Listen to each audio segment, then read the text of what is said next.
প্রিয় বন্ধুরা, আমি সিংহেশ্বর বাজারের পরে বাদামিয়া বাজার হয়ে এই রুট দিয়ে যাব। আর এই রুটটি হচ্ছে বাদামিয়া বাজারের মানে ভিতর দিয়ে যে রুটটা ঢুকছে, এই রুটটা সোজাসুজি আপনার হরিরামপুর গিয়ে উঠছে। আমি সামনে তেলের পাম্পে আর কি তেল নিব। তো যেতে যেতে দেখলাম এক লোক আর কি মানে ছিপ জাল দিয়ে মাছ ধরতে যেতেছে।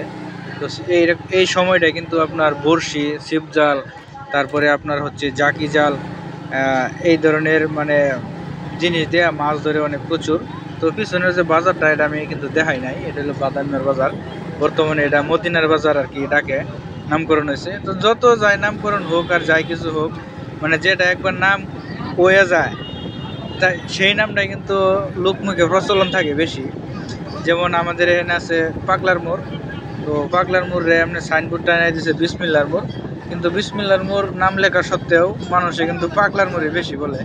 তো একটা মানে কিসা আছে যে এক নাপিত বিদেশ থেকে আসে বহুদিন পরে। তো অনেক টাকা পয়সা হয়েছে। টাকা পয়সা হওয়ার পরে আপনার হচ্ছে তো টাকা পয়সা হওয়ার পরে সে চিন্তা করলো আমার যে মানুষের নাপিত বলে এই নামটা কি তল করা যায় কিনা। সে করলো কি অনেক লোকের গ্রামের লোকজনকে দাওয়াত দিল। দাওয়াত দেওয়ার পরে মানে খাওয়াইলো যাতে তার নাপিত নামটা তল হয়ে যায়। পরে মানুষে খাওয়া দাওয়া করে যাওয়ার পরে জিগাইলো কিরে কইতে খাইছিস রে, অমুক নাপিতের বাড়িতে খাইছি। তো খাওয়াইলা বললো কি যেটা একবার নামকরণ হয়ে যায় সেটা কিন্তু আসলে সহজে তল হয় না। তো আমি এক জায়গায় দাঁড়াইলাম, বাইকে আসতে আসতে এই জায়গায় একটু দাঁড়াইলাম। দেখুন পানির কত স্রোত, হ্যাঁ মানে এই পাশে রাস্তার এই পাশ থেকে এই যে চুঙ্গির মাধ্যমে যে এই পাশে নামতেছে।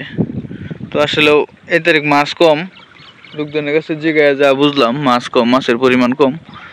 ওই যে হনসুরের রাস্তা, আর এই যে সামনে আছে হাবিরকুর, ওই যে সামনে ওটা হচ্ছে ওই যে সামনে ওই যে সাদা যে পানির এটা দেখা যাচ্ছে এটা হলো হাবিরকুর। তো এই কুরটা হয়েছে কেমনে জানেন, আপনার পল্লী বিদ্যুতের অফিস বানাইছে ওই সাইডে। তো ওইখান থেকে বালু বিক্রি করছে, যার কারণে একটা কুরে পরিণত হয়েছে।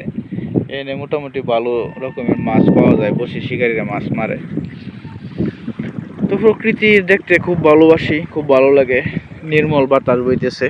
আমি এখানে চলে আসছি, এখানে একদম কোলাহল মুক্ত। মানে আমি তো আমার যে বাড়িটা বাসাটা এটা হচ্ছে বাজারের সাইডেই।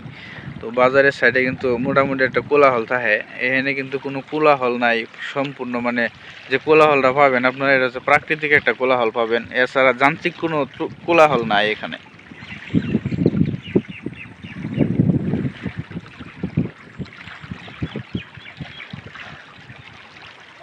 তো ভিডিওটি যদি ভালো লাগে অবশ্যই লাইক, কমেন্ট এবং শেয়ার দিয়ে অন্যকে দেখার সুযোগ করে দিবেন।